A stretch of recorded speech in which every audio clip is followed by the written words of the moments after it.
But then when he asks the question again in chapter 9, he says, what then, are the Jews any better off? And then he gives the opposite answer. No, not at all.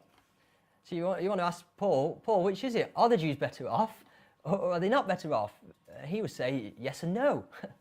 Yes, because they have the oracles of God, but no, because they have the same problem as the Gentiles, this problem of human corruption. So when it comes to being right before God, Jew and Gentile are all in the same boat. They are all corrupt human beings.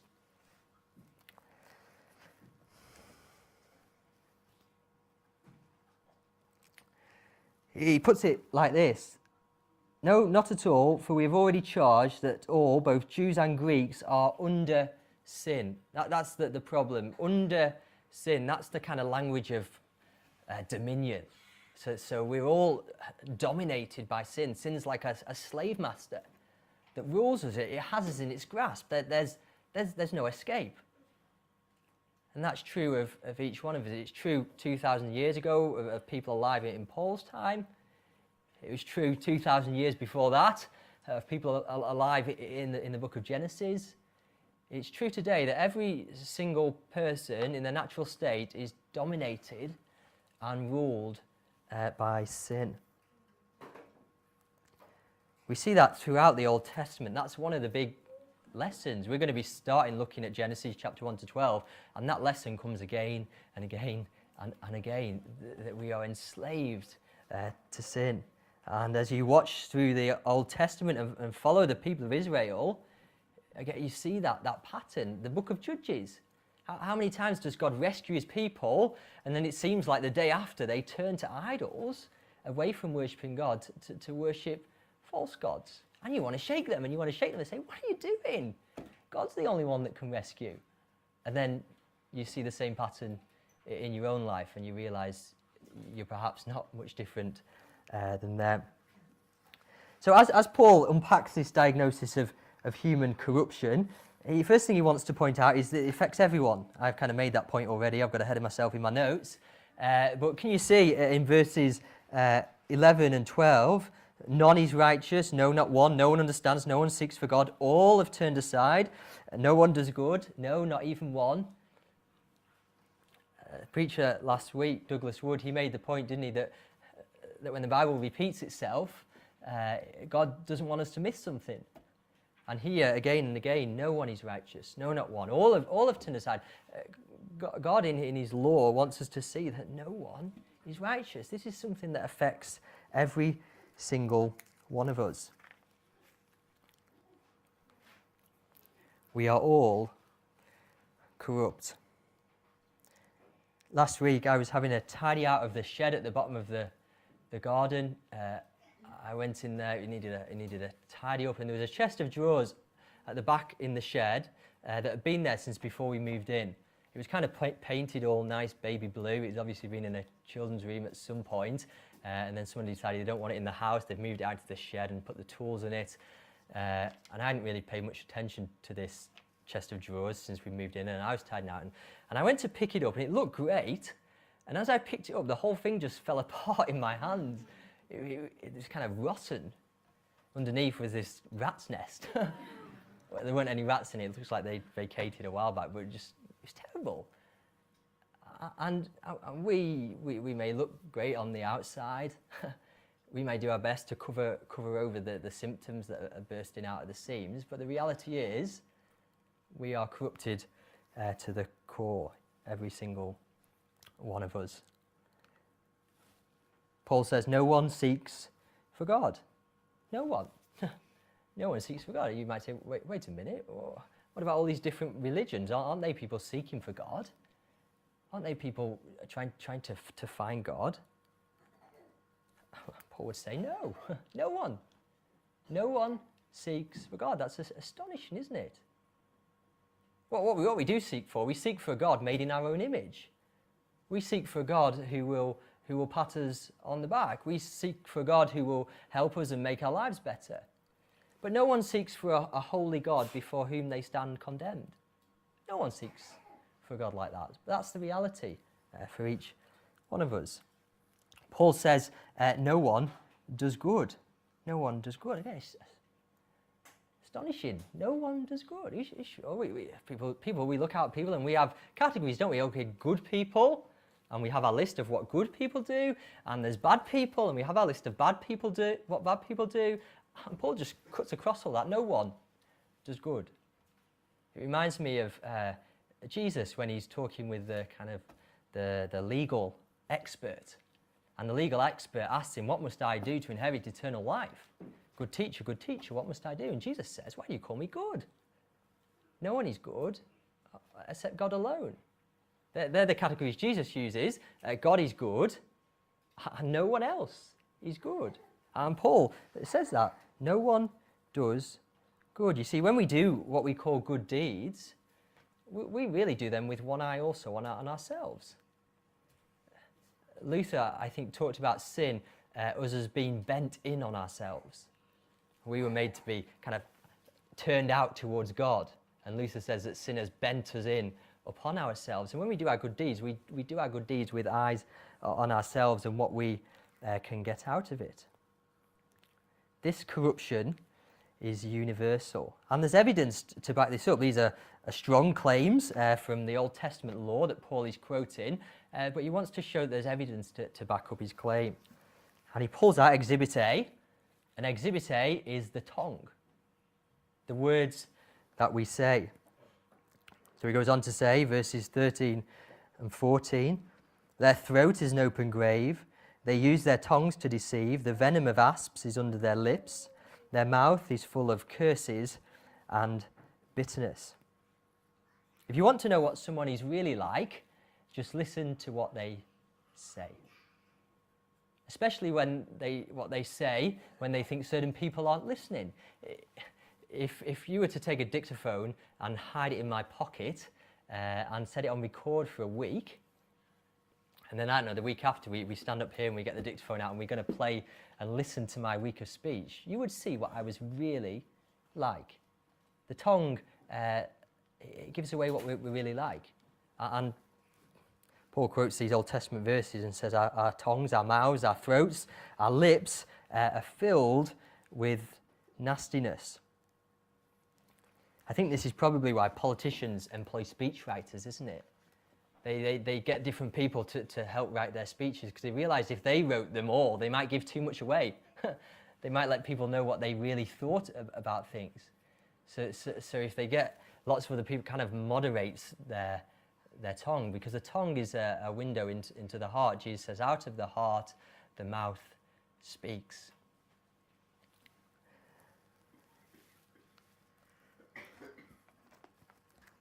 And we are very skillful with our words, aren't we? We can be very cutting. We know the tone to use to get on people's nerves. Sometimes if you just wrote the words down on paper, they wouldn't mean too much, but it's the tone that cuts.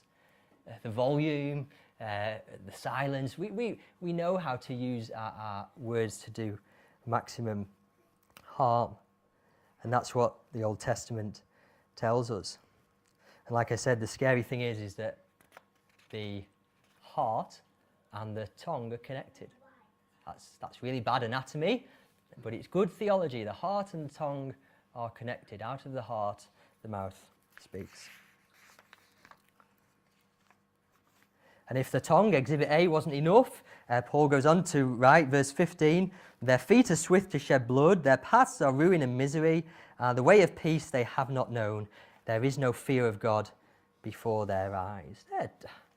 It's not a great picture, is it, that the Old Testament law paints of the human condition. Maybe if you want a bit of homework, you could go away and look at each of those quotations and where they come from, and just kind of read the bits around and see what picture, a type of person that you build up. The type of person that's mentioned is someone who's proud, foolish, arrogant, flattery, boasting. That's the type of person that those Psalms where they're quoted from conjure up. So that's the diagnosis, human corruption. What about the prognosis? The prognosis comes to us in verses 19 and 20. Where does this corruption lead? We read verse 19 and 20. No one will be made right in God's sight, by works of the law. Because of this corruption, no one is going to be made right by law keeping. No one's going to stand before God and be in the right because they've done X, Y, and Z. There's coming a day when every human being will stand before God and give an account. And we read that on that day, every mouth will be stopped. We don't want to open our mouths because it'll only add more evidence to the pile. Because that's what our tongues do. They add evidence to the pile. And there's coming a day when every single one of us will stand before God and our mouths will be stopped. It's a sobering thought. The whole world will be called to give an account, and God will say, make your defense. And then there will be utter silence. The verdict will be passed, guilty. The sentence will be read out, death and fury. That's the day that Paul has in mind in verses 19 and 20. And the problem with this human corruption is really a future problem. That's why, by and large, we tend to ignore it. You see, Paul is looking ahead to a future date when we will stand in the courtroom. It's a future problem. You see, in the here and now, we can manage okay. Yeah, our corruption gets in the way sometimes. It bursts out in unpleasant behaviour, in difficult symptoms. But we try it as we will to cover it up. And we get along fine. In fact, some people who kind of seem to be the most corrupt, they get along quite fine in life. Their bank balance grows. They seem to get ahead. They seem to be well respected. But that's because this corruption is primarily a future problem. It's the future courtroom. I just want to ask us to think about a question this evening. Have we been getting the diagnosis wrong? Have we been getting the diagnosis wrong? Or to use the metaphor at the start, have we been thinking we've got indigestion when we've got something immeasurably worse? Immeasurably worse. Because if we get the diagnosis wrong, what we will keep doing is we'll keep reaching for something that will provide no cure. That's what we'll keep doing. We'll keep trying to cover over symptoms. We'll keep trying to fight fires. We'll think all that's needed is we just need to reform our behaviour a little bit. We just need to try and behave a little bit less corrupt. We just need to keep taking the Gaviscon, break a few bad habits, try and look like everyone else in church. But all of that is just symptom management. It's just symptom management. Until we understand the kind of depth of the problem, we're not going to reach for the cure, because the cure is really radical. The cure is death and resurrection.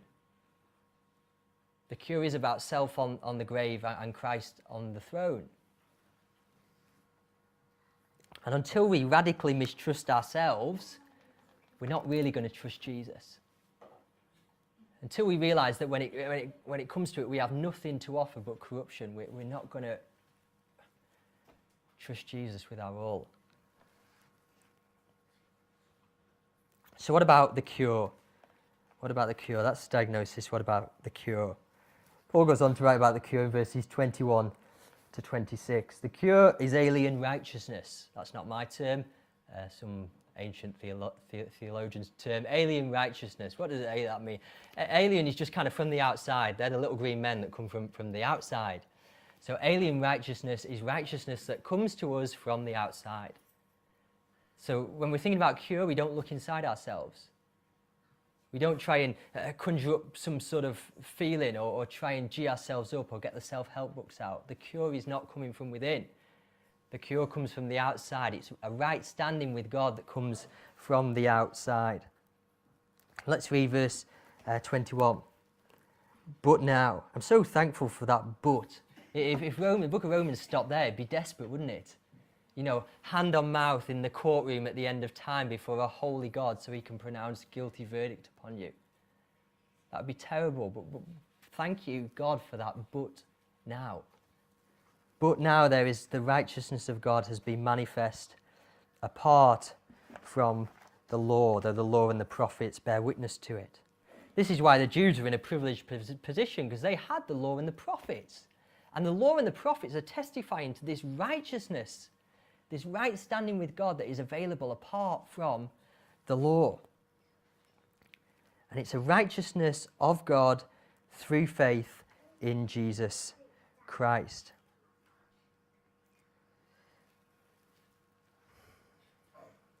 This is really the heart of the gospel, isn't it? This is the heart of the gospel, that we who are corrupt to the core, can have the rightness, the righteousness of God accounted to us.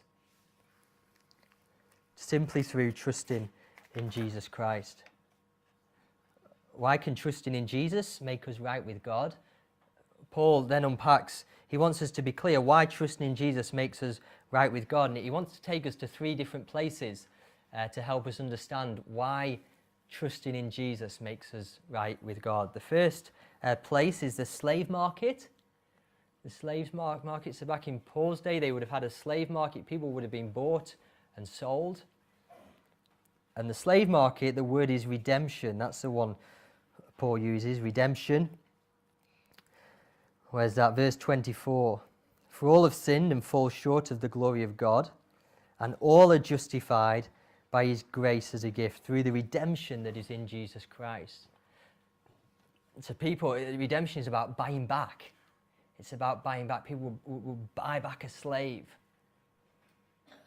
And what Paul is helping us to see here is that our salvation, Jesus Christ, has redeemed us. He has paid the price to rescue us from the slavery of sin.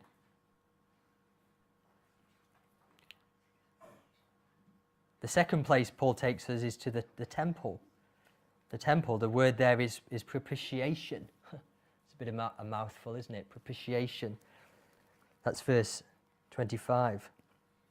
That is in Jesus Christ, whom God put forward as the propitiation by his blood to be received by faith. The word propitiation, it means to appease. It means to turn away anger. And what Paul's telling us is that God has done something to deal with his own anger. He has done something to neutralize his own wrath. Back in the pagan religions, people would offer sacrifices. They would bring food or animals and offer it to sacrifice to try and make a deity, an idol, propitious or favourable towards them. It was something that the worshipper did to kind of try to appease the pagan gods. You see, this is how this is so different to that. This is God in Christ dealing with his own wrath.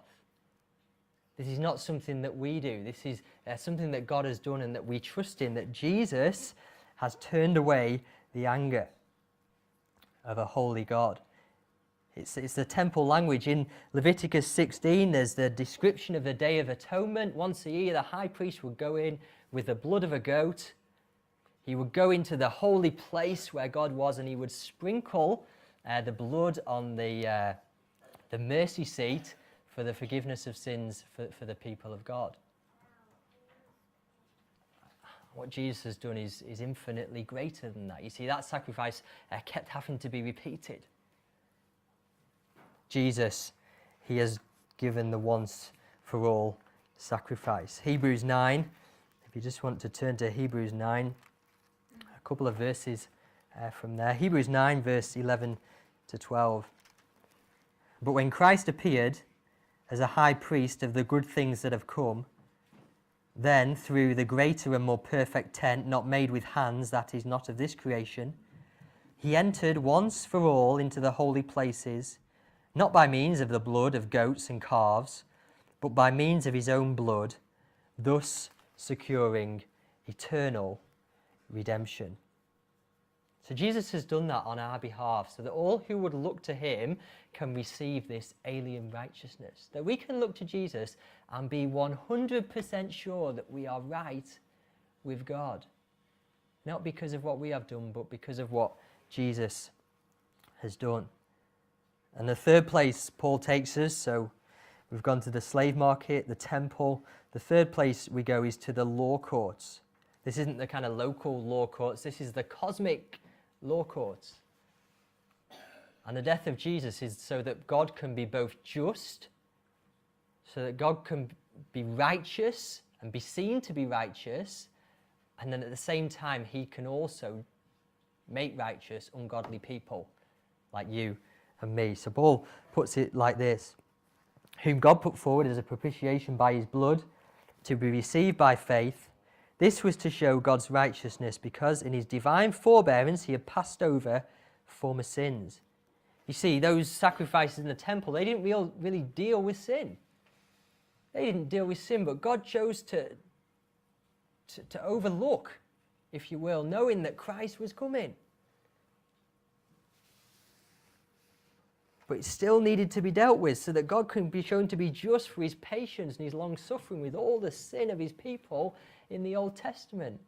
But it's also that God can be just and he can justify ungodly people like you and me this evening. We looked at David and Bathsheba last year, didn't we? David, how he sleeps with Bathsheba, who's another man's wife, and then he has Bathsheba's husband killed. And we saw how the law demanded David's death. There was no sacrifice. The law demanded David's death. And yet the prophet comes to David with that message: the Lord has put away your sin, you shall not die. How can that be? God's just law says David must die. And God says the law has put away your sin, I have put away your sin, you shall not die. And that conundrum is dealt with at the cross. You see, the cross goes backwards and it goes forwards. It's for God's people in the Old Testament and for God's people in the New.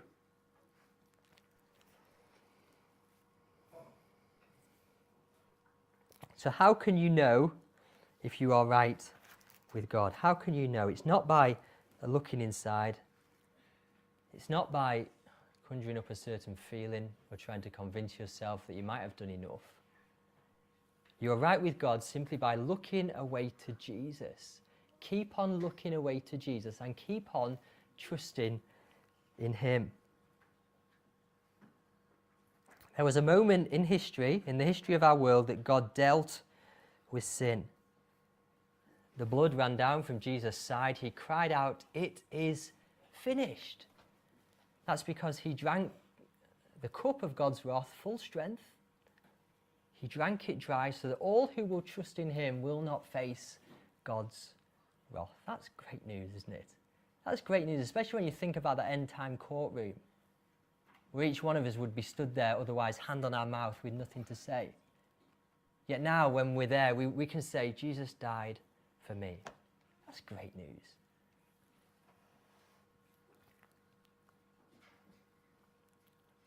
I'm sure there are many this evening who are trusting Jesus, but it's possible that there may be some who aren't, some who haven't really reckoned with the diagnosis of corruption, some who are still just trying to tidy things up and live a nice life. By the works of the law, no one will be justified in God's sight.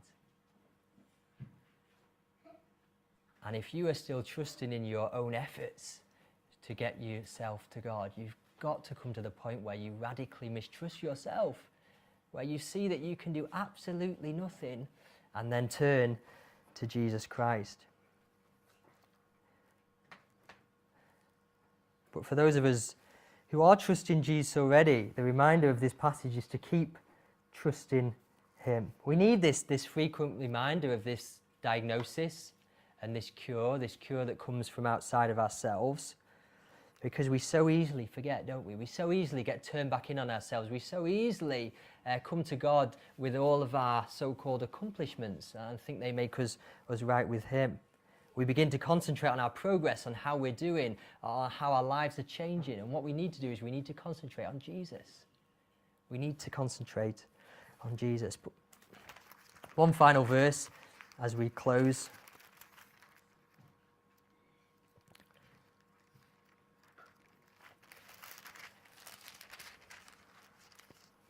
Well-known verses from Hebrews chapter 12.